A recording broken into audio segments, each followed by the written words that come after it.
Hello my dear drama lovers, welcome back to my drama glimpse. இந்த week நம்ம பார்த்துக்கிட்டு இருக்கிற அந்த ஹிஸ்டாரிக்கல் டைம் டிராவல் டிராமாவோட பார்ட் 4 தான் இந்த வீடியோ நம்ம பார்க்க போறோம். கடைசியா சீசன் 1ல நம்ம ஹீரோயினுக்கு கல்யாணம் ஆன உடனே நம்ம ஹீரோயின் ரத்தம் வந்து எடுத்து இறந்து போயிருவாளா. ஆனா இதெல்லாம் இப்படி ஒரு பக்கம் நடந்துகிட்டு இருக்கு. இன்னொரு பக்கம் அந்த வில்லன் கியூவை தான் காட்டுவாங்க. அன்னைக்கு நடந்த சண்டையில அவன் இறந்திருக்க மாட்டான் போல. அவன் ஜஸ்ட் நம்ம ஹீரோ இப்ப கைது பண்ணி தான் வச்சிருப்பான் போல. அவன் எப்படியான்னு நம்ம ஹீரோயினை பழி வாங்கணுங்கிறதுக்காக ஜெயில இருந்து எஸ்கேப் ஆயிருவான். இதுவே இன்னொரு பக்கம் இப்ப நம்ம ஹீரோவையும் அந்த மந்திரவாதியும் தான் காட்டுவாங்க. அந்த மந்திரவாதி நம்ம ஹீரோ சொன்னதெல்லாம் கேட்டுட்டு, நீங்க நினைக்கிற மாதிரி இந்த வாட்டி டைம் டிராவல் வந்து ஈஸியா பண்ண முடியாது. நான் கணிச்சு பார்த்ததுல நீங்க எந்த உலகத்துக்கு இப்ப டைம் டிராவல் பண்ணி போனாலும் அங்க நான்சி 20 வயசுக்கு மேல உயிரோட இருக்கிறதுக்கு வாய்ப்பே இல்ல. அதனால நீங்க அவ கூட வாழணும்னு சொல்லி நினைச்சீங்கன்னா நீங்க பல புதுசான வேர்ல்டுக்கு மாறி மாறி டைம் டிராவல் பண்ற மாதிரி தான் இருக்கும் அப்படிங்கிற மாதிரி அந்த மந்திரவாதி சொல்லுவான். ஆனா இதெல்லாம் கேட்ட கடத்தும் நம்ம ஹீரோ, நான் எத்தனை உலகத்துக்கு போனாலும் எனக்கு பிரச்சனை இல்ல, என்னோட ஆசைலாம் நான் நான்சி கூட சந்தோஷமா வாழணும், அதனால நீ இந்த ப்ராசஸ் ஆரம்பி அப்படிங்கிற மாதிரி அவன் அந்த மந்திரவாதி கிட்ட சொல்லுவான். சரின்னு சொல்லிட்டு இப்ப அந்த மந்திரவாதியும் நம்ம ஹீரோ கிட்ட ஃபீனிக்ஸ் ஹேர் கிளிப் அப்படின்னு சொல்லிட்டு ஒரு கிளிப்பை ஒண்ணு கொடுப்பான். இதை வச்சுதான் நான் மேஜிக் பண்ணி நம்ம உலகத்தையும் இன்னொரு உலகத்தையும் கனெக்ட் பண்ண போறேன். சப்போஸ் உங்களுக்கு மறுபடியும் நம்மளோட ஒரிஜினல் உலகத்துக்கே வரணும்னு தோணுச்சுன்னா இந்த ஃபீனிக்ஸ் ஹேர் பின்னை நீங்க யூஸ் பண்ணீங்கன்னா உங்களால திரும்பி இந்த வேர்ல்டுக்கே வர முடியும் அப்படிங்கிற மாதிரி அந்த ஹேர் பின்னை நம்ம ஹீரோ கையில கொடுத்துட்டு வழக்கம் போல அந்த டைம் டிராவல் ப்ராசஸ் ஆரம்பிப்பான். ஆனா அப்படி அந்த ப்ராசஸ் நடந்துகிட்டு இருக்கப்பயே இப்ப அந்த இடத்துக்கு அந்த வில்லன் கியூ வந்துருவான். அதுவும் அவன் கத்தி எடுத்து நம்ம ஹீரோ அப்படி குத்தலான்ட்டு வரப்ப கரெக்டா அந்த டைம் டிராவல் பண்ற போர்ட்டலும் ஓபன் ஆயிரும். அடுத்த செகண்ட்லயே பார்த்தா இப்ப ஒரு புது உலகத்தை தான் காட்டுவாங்க. அங்க யாருக்கோ கல்யாணம் ஆகி நைட் ஃபர்ஸ்ட் நைட்டுக்கான ஏற்பாடுலாம் நடந்துகிட்டு இருக்கும். யாருக்குடா கல்யாணம் இருக்குன்னு சொல்லி பார்த்தா நம்ம ஹீரோவுக்கு. சரி அப்ப கல்யாண பொண்ணு நம்ம ஹீரோயினா இருக்கும்னு சொல்லி பார்த்தா அது வேற ஏதோ ஒரு பொண்ணா இருக்கும். இந்த பொண்ணு பேரு ஒய். அதுவும் இவள நம்ம ஹீரோ இஷ்டப்பட்டு தான் கல்யாணம் பண்ணிருப்பான். இதெல்லாம் இப்படி நம்மளுக்கு காமிச்சுக்கிட்டு இருக்க வெளியே அப்படியே நம்ம ஹீரோவோட அம்மாவை தான் காட்டுவாங்க. அவ அங்க இருக்கிற வேலைக்காரங்க எல்லார்கிட்டையும் என் பையனுக்கு சீக்கிரமே வாரிசு வந்துரும், அப்படி மட்டும் எங்க குடும்பத்துக்கு வாரிசு வந்துருச்சுன்னா நாங்க பரம்பரையா வச்சுக்கிட்டு இருக்கிற இந்த ஃபீனிக்ஸ் கிளிப்பை நான் ஒய்க்கு கொடுத்துருவேன் அப்படிங்கிற மாதிரி ஒரு கிளிப்பை காட்டுவாங்க. ஆக்சுவலி இந்த கிளிப்பை தான் அந்த மந்திரவாதி சொல்லியிருப்பான் ரெண்டு உலகத்தையும் கனெக்ட் பண்ணக்கூடிய கிளிப்புன்ட்டு. இப்ப இது வந்து நம்ம ஹீரோட அம்மா கிட்ட இருக்கும். அது மட்டும் இல்லாம அந்த அம்மா அப்படியே பக்கத்துல இருந்த வேலைக்காரி கிட்ட, என்னோட மகனுக்கு புதுசான வாழ்க்கை ஆரம்பிச்சிருச்சு, ஆனா இது எந்த விதத்திலையும் அந்த மனைவி டிஸ்டர்ப் பண்ணிடவே கூடாது, அவளை வெளியே இருக்கிற ஷெட்ல தானே அடைச்சு வச்சிருக்கீங்க அப்படிங்கிற மாதிரி ஏதோ ஒரு லேடியை பத்தி பேசிக்கிட்டு இருப்பாங்க. இதுவே இப்போ ஃபர்ஸ்ட் நைட் ரூம்ல தான் காட்டுவாங்க. அங்க நம்ம ஹீரோ அந்த ஒய் கூட அப்படியே ரொமான்டிக் டைம் ஸ்பெண்ட் பண்ணலாம்னு ஆர்வமா இருப்பான். ஆனா அப்பன்னு பார்த்து நம்ம ஹீரோக்கு போன ஜென்மத்துல நடந்த எல்லா விஷயங்களும் கரெக்டா இப்ப ஞாபகம் வந்துரும். அதாவது தெளிவா சொல்ல போனா இந்த புது உலகத்துல இருந்த அந்த ஹேண்ட் உடம்புக்குள்ள இப்ப நம்மளோட ரியல் ஹீரோ வந்துட்டான். இப்ப அப்படியே அடுத்த செகண்ட்லயே நம்ம ஹீரோக்கு இந்த புது உலகத்துல இதுக்கு முன்னாடி என்னென்னலாம் நடந்துச்சோ அதெல்லாம் அப்படியே மைண்டுக்கு வர ஆரம்பிக்கும். அப்பதான் காட்டுவாங்க இந்த உலகத்துல இருந்த ஹேனுக்கு ஏற்கனவே நம்ம ஹீரோனோட கல்யாணம் ஆயிருக்கும். பட் ஆனா ரொம்ப நாள் ஆகியும் அவனுக்கு குழந்தை இல்லாதனால நம்ம ஹீரோ அவளை அப்படியே வெறுக்க ஆரம்பிச்சிருப்பான். அந்த டைம்ல தான் அவனுக்கு ஒய்ங்கிற ஒரு பொண்ணோட பழக்கமாகி அவளை இப்ப கல்யாணமும் பண்ணியிருந்திருப்பான். இது எல்லாமே இப்ப நம்மளோட ரியல் ஹீரோக்கு அப்படியே மைண்ட்ல வந்துரும். இது தெரிஞ்சனே நம்ம ஹீரோ டோட்டலா வெக்ஸ் ஆயிருவான். ஐயோ இருக்கிற பிரச்சனை பத்தாதுன்ட்டு இப்ப இப்படிப்பட்ட ஒரு பிளே பாய் உடம்புல நான் வந்திருக்கேன், சரி என்னன்னாலும் பரவாயில்ல, இந்த ஜென்மத்திலேயான்ட்டு நான் எப்படியான்ட்டு நான்சியோட சந்தோஷமா இருக்கணும் அப்படிங்கிற மாதிரி நம்ம ஹீரோ யோசிப்பான். அதனால ஃபர்ஸ்ட் வேலையா இப்ப புதுசா கல்யாணம் பண்ண அந்த ஒய்ங்கிற ஒய்ஃப அப்படி தள்ளி விட்டுட்டு, இனிமேல் என் பக்கத்திலே வராத, எனக்கு ஓமனெல்லாம் சுத்தமா இஷ்டமே இல்ல, என் மனசுல ஃபுல்லா இருக்கிறது நான்சி மட்டும்தான் அப்படிங்கிற மாதிரி நம்ம ஹீரோ சொல்லுவான். ஆனா இதை கேட்டு அந்த ஒய் பொண்ணுக்கு ரொம்ப ஷாக் ஆயிரும். அவளை பிடிக்கவே பிடிக்காதுன்னு சொல்லிதானே என்ன கல்யாணம் பண்ணீங்க, இப்ப என்ன அவன் மேல திடீர்னு டக்கற, அவ இனிமேல் நம்ம வாழ்க்கையில குறுக்கிடவே மாட்டா, உங்க அம்மா அவளை அந்த உடன் ஷெட்ல போட்டு அடைச்சு வச்சுட்டாங்க அப்படிங்கிற மாதிரி அந்த பொண்ணு அங்க சொல்லுவா. இதுவே இன்னொரு பக்கம் அந்த உடன் ஷெட்ல தான் காட்டுவாங்க. அங்க நம்ம ஹீரோனை அப்படியே ஒரு அடிமை மாதிரி ட்ரீட் பண்ணிக்கிட்டு இருப்பாங்க. இப்ப அந்த இடத்துக்கு ஒரு வேலைக்காரி நம்ம ஹீரோனுக்கு சாப்பாடு கொடுக்க வருவாளா. ஆனா நம்ம ஹீரோயின் இப்ப அப்படியே அந்த சாப்பாடு தட்டெல்லாம் தட்டி விட்டுட்டு ஒரு மாதிரி கோவமா நடந்துக்குவா. இதை பார்த்து அந்த வேலைக்காரி அப்படியே, நீ என்ன புதுசா கோவம்லாம் பண்ற, நீ இப்பெல்லாம் நடந்துக்கவே மாட்டியே அப்படிங்கிற மாதிரி சந்தேகமா கேப்பா. இதை பாக்குறப்ப ஒருவேளை நம்ம ஹீரோயினும் டைம் டிராவல் பண்ணி இந்த உலகத்துக்குள்ள வந்துட்டாலோ அப்படிங்கிற மாதிரி தான் இருக்கும். இப்ப கரெக்டா அந்த இடத்துக்கு நம்ம ஹீரோ வந்துருவான். ஆனா இவனை பார்த்தேனே நம்ம ஹீரோனுக்கு செமையா கோவம் வரும். தயவு செஞ்சு இங்க இருந்து வெளியே போயிரு அப்படிங்கிற மாதிரி கத்துவா. சோ இவ கத்துறது நமக்கு நல்லா தெரிஞ்சிருச்சு, இவ கண்டிப்பா பாஸ்ட் லைஃப்ல இருந்து நம்ம ஹீரோயின் கிடையாது. அதாவது அவளுக்கு இன்னும் பழைய விஷயங்கள் எதுவுமே ஞாபகம் வரல, அவ இந்த புது உலகத்துல இருக்கிற நான்சி தான் போல. அதனால இத்தனை நாள் வரைக்கும் நம்ம ஹீரோ பண்ண கொடுமைனாலதான் அவ இப்ப கடுப்பா நம்ம ஹீரோ கிட்ட பேசிக்கிட்டு இருப்பா. இப்போ இது எல்லாத்தையும் புரிஞ்சுக்கிட்ட நம்ம ஹீரோக்கு இன்னும் ஒரு மாதிரி மன கஷ்டமாயிரும். ஐயோ இந்த புது உலகத்துல நான் கோவமா இருக்கிற நான்சி எப்படி சமாதானப்படுத்தி ஒண்ணு சேர்ந்து அப்படிங்கிற மாதிரி அவன் ஒரு பக்கம் புலம்பி கவலைப்பட்டுக்கிட்டு இருப்பான். ஆனா இதுவே நம்ம ஹீரோயின் ஹீரோ மேல ரொம்ப கோவமா இருப்பா. இப்ப அப்படியே ஒரு கத்தி எடுத்து அவனை குத்துறாங்கிற அளவுக்கு போயிருவா. நீ எப்ப புதுசா ஒரு பொண்ணை கல்யாணம் பண்ணிக்கிட்டியோ அப்பவே எனக்கு ஒரு மேல இந்த பாசம் எல்லாம் போயிருச்சு, உன்னை கொன்னா கூட என் ஆத்திரம் அடங்காது அப்படிங்கிற மாதிரி அவ சொல்லிக்கிட்டு இருப்பா. ஆனா அப்ப நம்ம ஹீரோ டக்குன்னு அப்படியே அவளை ஹக் பண்ணி, புரியுது இத்தனை நாள் நடந்தது எல்லாமே ஏன் தப்பு தான், அதை நான் சரி பண்ணிக்கிறதுக்கு எனக்கு இன்னொரு ஒரு சான்ஸ் கொடு அப்படிங்கிற மாதிரி கேட்பான். ஆனா அப்பன்னு பார்த்து கரெக்டா நம்ம ஹீரோட அம்மா அந்த இடத்துக்கு வந்து, எவ்வளவு தைரியம் தான் என் பையனே நீ கொலை பண்ண ட்ரை பண்ணுவ, இப்பவே டிவோர்ஸ் பேப்பர் மூஞ்சில தூக்கி எரிஞ்சு உன்னை அந்த வீட்டை விட்டு அனுப்புறேன் பாரு பாரு அப்படிங்கிற மாதிரி அந்த அம்மாக்காரி சொல்லிக்கிட்டு இருப்பா. இதை கேட்டோன்னே நம்ம ஹீரோயின் இப்ப அப்படியே சந்தோஷம், டிவோர்ஸ் பேப்பர் எடுத்துட்டு வாங்க, நான் இப்பவே சைன் பண்ணி கொடுத்துட்டு இங்க இருந்து கிளம்புறேன் அப்படின்ட்டு ரெடியா இருப்பா. ஆனா இதை கேட்டோன்னே நம்ம ஹீரோ இப்ப அப்படியே நம்ம ஹீரோயினை எப்படியான்னு சாந்தமாக்கணும் அப்படின்ட்டு டக்குன்னு அவ தலையில ஒரு பிளாக் ஒண்ணு வைப்பான். இதனால நம்ம ஹீரோயின் அதே இடத்துல அப்படியே மயக்கம் போட்டு விழுந்துருவா. அதுக்கடுத்து அப்படியே அடுத்த நாள் காலையில நம்ம ஹீரோயின் மயக்கத்துல இருந்து எந்திரிச்சிருவாளா. பக்கத்துல பார்த்தா நம்ம ஹீரோ படுத்திருப்பான். இதுவே அவளுக்கு ஒரு மாதிரி ஷாக்கிங்கா தான் இருக்கும். பட் ஆனாலும் இப்ப எடுத்த உடனேயும் டிவோர்ஸ் பேப்பர் கூட நான் சைன் பண்ணிட்டு போறேன் அப்படிங்கிற மாதிரி தான் சொல்லுவா. ஆனா நம்ம ஹீரோவா அதுக்கெல்லாம் வாய்ப்பே இல்ல, இந்த ஜென்மத்துல இனி நான் உன்னை விட்டு பிரியறதா இல்ல அப்படிங்கிற மாதிரி சொல்லுவான். நம்ம ஹீரோயினுக்கு கடுப்பாயிரும். என்னடா போன மாசம் ஒண்ணு பேசுனேன் இப்போ ஒண்ணு பேசுற அப்படின்னு சொல்லிட்டு மூஞ்சில ஒரு குத்துவா பாக்கணும். ஆனா இவ என்ன அடிச்சாலும் நம்ம ஹீரோவோட மனசு மாறவே மாறாது. அவன் டிவோர்ஸ்க்கு ஒத்துக்கவே மாட்டான். இதுவே இன்னொரு பக்கம் நம்ம ஹீரோவோட அம்மாவை தான் காட்டுவாங்க. அவ எப்படியாண்டு நம்ம ஹீரோயினை துரத்தி விட்டுறணும் அப்படிங்கிற எண்ணத்துல தான் இருப்பாளா. சோ தன்னோட அம்மாவை சமாதானப்படுத்தணுங்கிறதுக்காக இப்ப நம்ம ஹீரோ அப்படியே ஸ்ட்ரைட்டா அவங்க அம்மா கிட்ட போய் ஒரு பொய் சொல்லுவான். என்னன்னா இந்த உலகத்துல நம்ம ஹீரோ ராஜாலாம் கிடையாது, ஆனா ஒரு பெரிய பிசினஸ் மேன் போல. அது மட்டும் இல்லாம இவங்க குடும்பத்துக்கும் ராஜாவோட குடும்பத்துக்கும் ஏதோ ஒரு லிங்க் இருக்கும் போல. அது நல்லபடியா மெயின்டைன் ஆனாதான் இவங்களால இந்த ஊர்ல நல்லபடியா பிசினஸ் பண்ண முடியும். சோ இதை யூஸ் பண்ணிக்கிற நம்ம ஹீரோ இப்ப அப்படியே, அம்மா நீங்க என் மேல அக்கறையோட தான் சொல்றீங்கன்னு எனக்கு புரியுது, ஆனா இந்நேரம் நான் நான்சியை டிவோர்ஸ் பண்ணேன்னா அது எனக்கு ஒரு பிளாக் மார்க் மாதிரி ஆயிரும். அதுக்கடுத்து நம்மளுக்கு ராஜாவோட சப்போர்ட் எதுலயுமே கிடைக்காது. அதனால கொஞ்ச நாள் வெயிட் பண்ணுங்க, நான் ஏதாண்டு ஒரு நல்ல காரணம் சொல்லி அவளை டிவோர்ஸ் பண்ணிடுறேன் அப்படிங்கிற மாதிரி நம்ம ஹீரோ அவங்க அம்மாவை சமாதானப்படுத்துறதுக்காக ஒரு பொய்ய சொல்லுவான். அதனால அந்த லேடியும் சரி இப்போதைக்கு குடும்பத்தோட பேர் தான் முக்கியம், டிவோர்ஸ பத்திலாம் அப்புறமேல யோசிக்கலாம் அப்படின்றவா. இதை கேட்டோன்னு இந்த ரெண்டாவது ஒய்ஃபுக்கு செம்ம கடுப்பாயிரும். இந்த கிளவிய நம்ம தப்பா போச்சே, அவ குடும்ப கௌரவம் அது இதுன்ட்டு என்ன பலிகாடாக பாக்குறா, நம்ம தான் ஏதாவது பண்ணி நம்ம வாழ்க்கையை காப்பாத்திக்கணும் அப்படிங்கிற மாதிரி அந்த ஒய் வில்லத்தனமா எதை யோசிச்சுக்கிட்டு இருப்பா.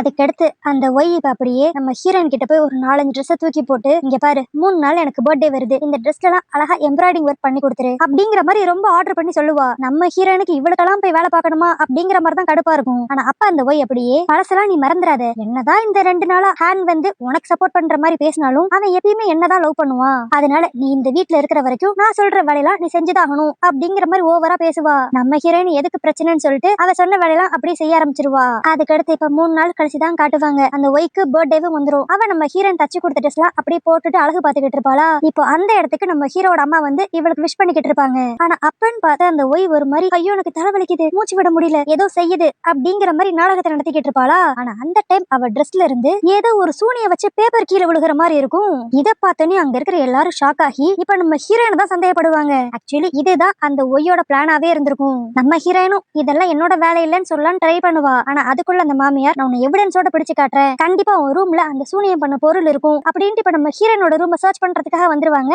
இந்த விஷயங்கள்லாம் தெரிஞ்சுக்கிட்டு நம்ம ஹீரோவும் கரெக்டா அந்த இடத்துக்கு வந்துருவான். ஆனா நம்ம ஹீரோனுக்கு தான் சப்போர்ட் பண்ணுவான். ஆனா இதை நம்ம காரி நம்பவே மாட்டா. இல்ல நீ தான் ஒய் மேல பொறாமப்பட்டு இப்படிலாம் பண்ணிருக்க, ஒரு ரூம தேடினா ஏதான் கிடைக்கும் அப்படிங்கிற மாதிரி அவ சொல்லிக்கிட்டு இருப்பாளா. ஆனா அந்நேரம் அந்த ஒய்யோட மூஞ்சில அவ்வளவு சந்தோஷம் இருக்கும். இதுலயே தெரிஞ்சிருச்சு அவன் நம்ம ஹீரோனுக்கு அகேன்ஸ்டா ஏதோ ஒரு பிளான் போட்டுட்டா அப்படின்ட்டு. அப்பன்னு பார்த்து கரெக்டா அங்க இருந்த வேலைக்காரங்களும் நான்சியோட ரூம்ல இது இருந்துச்சு அப்படின்னு சொல்லிட்டு ஒரு பொம்மையை கொண்டு வருவாங்க. சரி சூனிய வச்ச பொம்மையை தான் அவங்க எடுத்துட்டாங்க, நான்சி மாட்டினா அப்படிங்கிற மாதிரி அந்த ஒய் சந்தோஷப்பட்டுக்கிட்டு இருக்கப்ப இப்ப அங்க பார்த்தா ஒரு குழந்தையோட பொம்மை இருக்கும். இதை பார்த்துன்னு அந்த ஒய் செம்மையா ஷாக் ஆயிருவா. என்னது இது, வேலைக்காரி இந்த பொம்மையை எடுத்துட்டு வந்திருக்கா, நான்சியோட ரூம்ல ஒரு சூனிய பொம்மையை மறைச்சு வச்சேனே அப்படிங்கிற மாதிரி அவ யோசிச்சுக்கிட்டு இருப்பா. ஆனா அப்ப அப்படியே நம்ம ஹீரோயின் டக்குன்னு இந்த குழந்தை பொம்மையை யூ கையில இருந்து வாங்கிட்டு, இந்த பொம்மை எதுக்கு எடுத்தீங்க, இதுவே நான் எனக்கு குழந்தை பிறக்கணுங்கிறதுக்காக வச்சு வேண்டிக்கிட்டு இருக்கிற பொம்மை, இதை யாரும் அவ்வளவா பார்க்கவே கூடாது, இதை எடுத்து என் பூஜைக்கு நீங்க தடங்கல் பண்ணிட்டீங்களே அப்படிங்கிற மாதிரி அவ ஒரு நாடகத்தை நடத்துவா.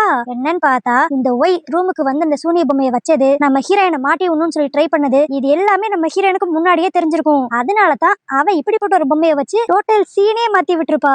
இதனால நம்ம ஹீரோவும் கோவப்பட்டு அப்படியே அந்த ஒய்யை திட்டுவான். எந்த ஒரு அடிப்படையான எவிடன்ஸும் இல்லாம நீ நான்சியே தப்பு சொல்றத இதோட நிப்பாட்டிக்கோ, இப்ப நடந்த பிரச்சனைக்குலாம் அவகிட்ட சாரி கேளு அப்படிங்கிற மாதிரி நம்ம ஹீரோ சொல்லிடுவான். இதனால அந்த ஒய்க்கும் வேற வழியே இருக்காது, நம்ம ஹீரோயின் கிட்ட அவ சாரி கேட்டுருவா. ஆனா இப்படி அசிங்கப்பட்டனால அந்த ஒய்க்கு நம்ம ஹீரோயின் மேல இன்னும் கோவம் வர ஆரம்பிச்சிரும். எப்படியான்ட்டு அவளை பழி வாங்கணும் அப்படிங்கிற மாதிரி துடிச்சுக்கிட்டு இருப்பா. இதுவே இன்னொரு பக்கம் ஊருக்கு வெளியே தான் காட்டுவாங்க. புதுசா ஒரு ஆள் அவங்களோட இறந்து போன அம்மாவோட அஸ்தியை கரைக்கிறதுக்காக இந்த ஊருக்குள்ள வந்துகிட்டு இருப்பான். யாருடா அதுன்னு சொல்லி பார்த்தா அந்த வில்லன் கியூ. போச்சு, இவனும் இந்த புது உலகத்துல இருக்கானா. சோ மறுபடியும் இவனால நம்ம ஹீரோயினுக்கு பிரச்சனை வரப்போகுது அப்படிங்கிற மாதிரி தான் இருக்கும். அதுவும் இப்ப ஊருக்குள்ள வந்தவன் ஸ்ட்ரைட்டா நம்ம ஹீரோட வீட்டுக்கிட்ட தான் வருவான். என்னன்னு பார்த்தா இந்த கியூவோட அம்மா வேற யாருமே கிடையாது, நம்ம ஹீரோவோட அப்பாவை 2ஆம் தரமா கல்யாணம் பண்ணிக்கிட்டவங்க போல. இப்போ அந்த வீட்டுக்கிட்ட வந்தனையும் அந்த கியூ அப்படியே அவன் மனசுக்குள்ள, எனக்கும் என்னோட அம்மாவுக்கும் கிடைக்க வேண்டிய மரியாதை சொத்து எல்லாத்தையும் நான் வாங்காம இங்க இருந்து போக மாட்டேன் அப்படிங்கிற மாதிரி அவன் நினைச்சுக்குவான். இதுவே இன்னொரு பக்கம் நம்ம ஹீரோயினை தான் காட்டுவாங்க. நம்ம ஹீரோ எப்படியாண்டு கோவமா இருக்கிற நம்ம ஹீரோயினை சமாதானப்படுத்தி ஒண்ணு சேர்ந்துடலாம் ட்ரை பண்ணுவான். ஆனா அவனை ரூம்குள்ளே சேர்த்துக்க மாட்டா. ஆனா இவங்க ரெண்டு பேரும் இப்படி க்ளோஸா இருக்கிறத பார்க்க அந்த ஒய்க்கு செமையா காண்டாகும். அதனால இப்ப அடுத்ததா ஒரு பிளான போட்டு நம்ம ஹீரோயினோட ரூம்குள்ள யாரையும் அனுப்புவா. அந்த ஆள் நம்ம ஹீரோயினோட ரூம்குள்ள போறதுக்கு முன்னாடியே அந்த ரூம் பூரா ஏதோ ஒரு மயக்க மருந்து தெளிச்சு விட்டுருவான். இதனால நம்ம ஹீரோயின் இப்ப அப்படியே மயங்கி விழுக இதை யூஸ் பண்ணிட்டு இருந்தால் அப்படியே நம்ம ஹீரோயின் கிட்ட மிஸ்பிஹேவ் பண்ற அளவுக்கு போயிருவான். ஆனா அப்ப நம்ம ஹீரோயின் அப்படியே டக்குன்ட்டு கண்ணை திறந்து ஒரு கத்தி எடுத்து அவன் கழுத்துக்கிட்டே வச்சிருவா. என்னன்னு பார்த்தா வியடா ஒரு ஸ்மெல் வந்தோடனே நம்ம ஹீரோயின் அப்படியே பிரீத் பண்றது நிப்பாட்டி இருப்பா. இது தெரியாம அவ உண்மையிலேயே மயக்கம் போட்டு விழுந்துட்டா அப்படின்னு நினைச்சிட்டு அந்த ஆள் உள்ள வந்திருப்பான். ஆனா இங்க இப்படிப்பட்ட ஒரு சீன் நடக்குதுன்னு தெரியாத அந்த ஒய் அப்படியே நம்ம ஹீரோட அம்மா கிட்ட போய் நான்சியோட ரூம்குள்ள யாரோ போறதை நான் பார்த்தேன் அப்படிங்கிற மாதிரி பத்த வச்சு விட்டுருவா. இதனால அந்த லேடியும் இப்ப சம கோவமா நம்ம ஹீரோனோட ரூம்குள்ள வந்தா அங்க நம்ம ஹீரோயின் அந்த ஆளை அடிச்சு கட்டி போட்டு வச்சிருப்பா. ஆனா அப்பயும் நம்ம ஹீரோட அம்மா ஒரு மாதிரி சந்தேகமா இவன் யாரு, இவன் என்ன இங்க பண்ணிக்கிட்டு இருக்கான் அப்படிங்கிற மாதிரி தான் கேட்பாளா. நம்ம ஹீரோன் அதுக்கு அப்படியே பொறுமையா இவன் ஏதோ ஒரு பொறுக்கின்னு நினைக்கிறேன், நம்ம வீட்டுக்குள்ள எப்படி நுழைஞ்சிருக்கான், அதான் இவனை அடிச்சு கட்டி போட்டு வச்சுட்டேன் அப்படிங்கிற மாதிரி அவ சொல்லிக்கிட்டு இருப்பாளா. இப்ப கரெக்டா அந்த இடத்துக்கு நம்ம ஹீரோ வந்துருவான். அவன் அப்படியே சந்தேகமா அங்க இருக்கிற வேலைக்காரங்க எல்லாத்தையும் பார்த்து அதே எப்படி வெளியே இருந்து ஒரு ஆள் இங்க இருக்கிற யாரோட ஹெல்ப் இல்லாம நம்ம வீட்டுக்குள்ள வர முடியும் அப்படிங்கிற மாதிரி ஒரு மாதிரி சந்தேகத்தோட தான் கேட்பான். இவன் கேட்கறதுல இந்த ஒய்க்கு நல்லா தெரிஞ்சிரும் ஹீரோ வந்து தன்னை தான் சந்தேகப்படுறான் அப்படின்ட்டு. அதுக்கடுத்து நம்ம ஹீரோவும் அந்த ஆளோட கட்டெல்லாம் அப்படியே அவுத்து விட்டு உன்னை யார் இந்த வீட்டுக்குள்ள விட்டா அப்படிங்கிற மாதிரி கேட்பானா. நான்சி தான் இங்க என்ன வர சொன்னா, ஆனா இப்ப எங்க மாட்டிக்குவோங்கிற பயத்துல ஏதோ வளர்றா அப்படிங்கிற மாதிரி போய் சொல்லுவான். ஆனா நம்ம ஹீரோன் ரொம்ப உஷாரான ஆளு. ஓ நான் உன்னை வர சொன்னேனா, சரி எங்க நான் உனக்கு அனுப்பிச்ச லெட்டர் இல்ல இங்க நான் உனக்கு வர சொன்னதுக்கான ஏதாவது எவிடன்ஸ் உன்கிட்ட இருக்கா காட்டு பாப்போம் அப்படின்ட்டு துருவி கொஸ்டின் கேப்பா. இதனால அந்த ஒய்க்கு செமையா பயம் வந்துரும். ஐயோ எங்க இவன் நம்மள மாட்டி விட்டுருவானோ அப்படின்ட்டு இப்ப டக்குன்ட்டு ஒரு கத்தி எடுத்து அந்த ஆளை கொன்றுவா. இதனால நம்ம ஹீரோக்கே ஒரு மாதிரி ஷாக் ஆயிரும். நான் தான் விசாரிச்சுக்கிட்டு இருக்கேன்ல, அதுக்குள்ள நீ எதுக்கு அவனை கொன்ன, அப்ப ஓ மேல எதுவும் தப்பு இருக்கா அப்படிங்கிற மாதிரி கேட்பான். ஆனா அதையும் இந்த ஒய் அப்படியே மாத்தி விட்டுருவா. என்னது என்ன போய் சந்தேகப்படுறீங்களா, இப்படிப்பட்ட ஒரு விஷயம் மட்டும் வெளியே தெரிஞ்சிச்சுன்னா நான்சிக்கும் இந்த குடும்பத்துக்கும் தான் கெட்ட பேரு, அதனாலதான் அவனை கொல்லணும்ட்டு நான் ஒரு கோவத்துல கொன்னுட்டேன் அப்படிங்கிற மாதிரி சொல்லுவா. ஆனா இது சுத்தமா நம்ம ஹீரோ நம்ப மாட்டான். அவன் இந்த ஒய் மேலதான் சந்தேகப்படுவான். ஆனா இதுவே நம்ம ஹீரோட அம்மா ஆமா ஒய் சொல்றதுலயும் ஒரு கரெக்டான விஷயம் இருக்கு, நம்மளுக்கு குடும்ப கௌரவம் தான் முக்கியம், அதனால இந்த விஷயத்தை இப்படியே விட்டுருங்க அப்படின்றவா. ஆனா நம்ம ஹீரோ அதை சும்மா விட மாட்டான். அது எப்படி நீங்க நான்சினா ஒரு மாதிரி முடிவு சொல்றீங்க, ஒய்னா வேற மாதிரி ஒரு முடிவு சொல்றீங்க, எந்த ஒரு விஷயத்தையும் முழுசா விசாரிக்க மாட்டீங்களா அப்படிங்கிற மாதிரி அவங்க அம்மாக்கு அகேன்ஸ்டா பேசுவான். இதனால அவங்க அம்மா செம்மையா கடுப்பாகி நீ நல்லவனா தாண்டா இருந்த, இந்த கொஞ்ச நாளதான் நீ நான்சி பேச்சை கேட்டுட்டு ஆடுறன்னு நினைக்கிறேன், ஃபர்ஸ்ட் அவளை இந்த வீட்டை விட்டு துரத்தி விடு அப்படிங்கிற மாதிரி சொல்லுவாங்க. ஆனா அதுக்கு இப்ப நம்ம ஹீரோ அப்படியே டக்குன்னு நம்ம ஹீரோனோட கையை பிடிச்சிட்டு இப்ப நான் தெளிவா சொல்றேன் நல்லா கேளுங்க, என்ன ஆனாலும் நான் நான்சியை டிவோர்ஸ் பண்ணவும் மாட்டேன், அவளை இந்த வீட்டுல இருந்து அனுப்பவும் மாட்டேன், எனக்கு அவ தான் முக்கியம் அப்படிங்கிற மாதிரி சொல்லிடுவான். ஆனா இதை கேட்டுன்னு அவங்க அம்மாக்கு செமையா கோவம் வந்து ஒண்ணு நீ மறந்துடாத, நான் தான் இந்த வீட்டோட ஹெட், நான் சொல்றதுதான் இந்த வீட்டுல எல்லாரும் கேட்கணும், சப்போஸ் நீ என் பேச்சுக்கு அகேன்ஸ்டா போகணும்னு நினைச்சேன்னா அதுக்கான தண்டனையும் நீ ஏத்துக்கிட்டே ஆகணும் அப்படிங்கிற மாதிரி சொல்லிட்டு இப்ப நம்ம ஹீரோவை அங்க இருக்கிற வேலைக்காரங்களை வச்சு அடிக்க விடுவா. ஏன்னா இப்படி அடிச்சாவான்ட்டு நம்ம ஹீரோனை டிவோர்ஸ் பண்ணிடுவான் அப்படிங்கிற மாதிரி நினைச்சிட்டு அவங்க அம்மா சொல்லுவா. ஆனா இவன் அடி வாங்குறதெல்லாம் பார்த்து நம்ம ஹீரோனுக்கு ஒரு மாதிரி மனசு கஷ்டமாயிரும். அவ இப்ப அப்படியே அங்க இருக்கிற எல்லார்கிட்டையும் எதுக்கு தேவையில்லாம இவ்வளவு பெரிய பிரச்சனை பண்ணிக்கிட்டு இருக்கீங்க, நான் தான் ஏற்கனவே இங்க இருந்து டிவோர்ஸ் வாங்கிட்டு போகணும்னு ஆசைப்படுறேன்ல, அதனால இந்த தண்டனை எல்லாம் நிப்பாட்டிட்டு உடனே என்ன இந்த வீட்டுல இருந்து அனுப்பிச்சிருங்க அப்படிங்கிற மாதிரி அவ சொல்லுவா. ஆனா நம்ம ஹீரோவா அதை எதுக்குமே ஒத்துக்க மாட்டான். இங்க இருக்கிற எல்லாரும் என்ன எத்தனை அடி அடிச்சாலும் எனக்கு கவலை இல்ல, நான் உன் கூட தான் வாழுவேன் அப்படிங்கிற மாதிரி நம்ம ஹீரோயினை பார்த்து சொல்லுவான். இதனால நம்ம ஹீரோயினுக்கு இவன் மேல இருந்த கோவம்லாம் இப்ப கொஞ்சம் கொஞ்சமா குறையும். அது மட்டும் இல்லாம இப்ப இவ்வளவு அடி வாங்கினால நம்ம ஹீரோ கொஞ்சம் உடம்பு முடியாம இருக்கும். சோ நம்ம ஹீரோயின் தான் பக்கத்துல உட்காந்து அக்கறையா வேற பாத்துக்குவா. இப்படி ஒரு பாசிட்டிவான விஷயம் நடந்தோடனையும் நம்ம ஹீரோக்கு இவ்வளவு நேரம் அடி வாங்கினது எல்லாம் மறந்து போயிரும். அவன் மனசுக்குள்ள ஃபுல்லா ரொமான்டிக் வைப்ஸ் மட்டும் தான் ஓடிக்கிட்டு இருக்கும். ஆனா அப்ப அதை கெடுக்கிறதுக்குன்னே அந்த செகண்ட் வைஃப் ஒய் அந்த இடத்துக்கு வருவா. அவ அப்படியே நம்ம ஹீரோவை பார்த்து நீங்க போன மாசம் வரைக்கும் இப்படிலாம் இல்லையே, ஆனா இப்ப நீங்க டோட்டலா வேற ஒரு ஆள் மாதிரி நடந்துக்கிறீங்க, எனக்கு தெரிஞ்ச அந்த நான்சி உங்களுக்கு ஏதோ வசியம் பண்ணிட்டான்னு நினைக்கிறேன், நீங்களே நல்லா யோசித்து பாருங்க, உங்களை உண்மையிலே காதலிக்கிறது நான் மட்டும்தான், அதனால நீங்க என்னதான் உங்களோட ஒய்ஃபா ஃபுல்லா ஏத்துக்கணும் அப்படிங்கிற மாதிரிலாம் சொல்லுவா. ஆனா நம்ம ஹீரோ எதையுமே காதல வாங்கிக்காம போன ஜென்மமா இருந்தாலும் சரி, இந்த ஜென்மமா இருந்தாலும் சரி, இதுக்கு அடுத்து வரப்போற ஜென்மமா இருந்தாலும் சரி, ஏன் வாழ்க்கை எப்பயும் நான்சி கூட தான் அப்படிங்கிற மாதிரி சொல்லுவான். இந்த வார்த்தையை கேட்ட உடனே நம்ம ஹீரோனோட மனசு இன்னும் ரொம்ப மாற ஆரம்பிச்சிரும். சரி ஓகே, இதனால நம்ம ஹீரோனோட மனசு மொத்தமா மாறி நம்ம ஹீரோயின் சீக்கிரம் ஒண்ணு சேர்ந்துருவாங்கன்னு சொல்லி பார்த்தா இப்போ அந்த வில்லன் கியூ நம்ம ஹீரோவோட வீட்டுக்கே வந்துருவான். நான் ஏற்கனவே சொன்ன மாதிரி இந்த கியூ வந்து செகண்ட் ஒய்ஃபோட பையன் தானே, அதனால இவனை யாரும் அந்த வீட்டுக்குள்ள சேர்த்துக்கவே மாட்டாங்க. ஆனா இவங்க தன்னை சேர்த்துக்கணும், தன்னோட அம்மாவோட அஸ்திய இவங்களோட பூர்வீக இடத்துலதான் புதைக்கணும் அப்படிங்கிற விஷயத்தை கேட்டுக்கிட்டு அந்த கியூ அந்த வீட்டு வாசல்லே நீல் டவுன் போட்டு உட்காந்துருப்பான். இத ஊர் மக்கள் எல்லாரும் வேற பாப்பாங்க.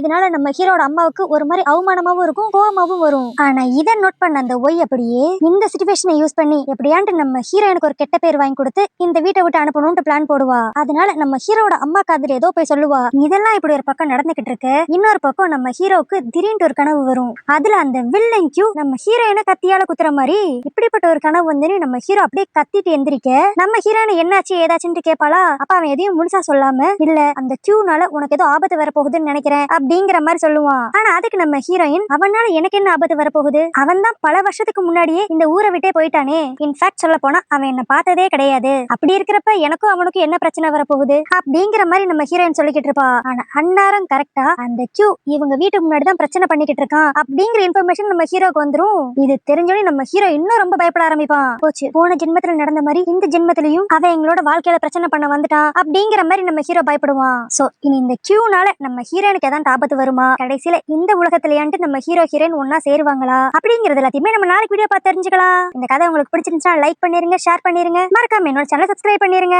பை.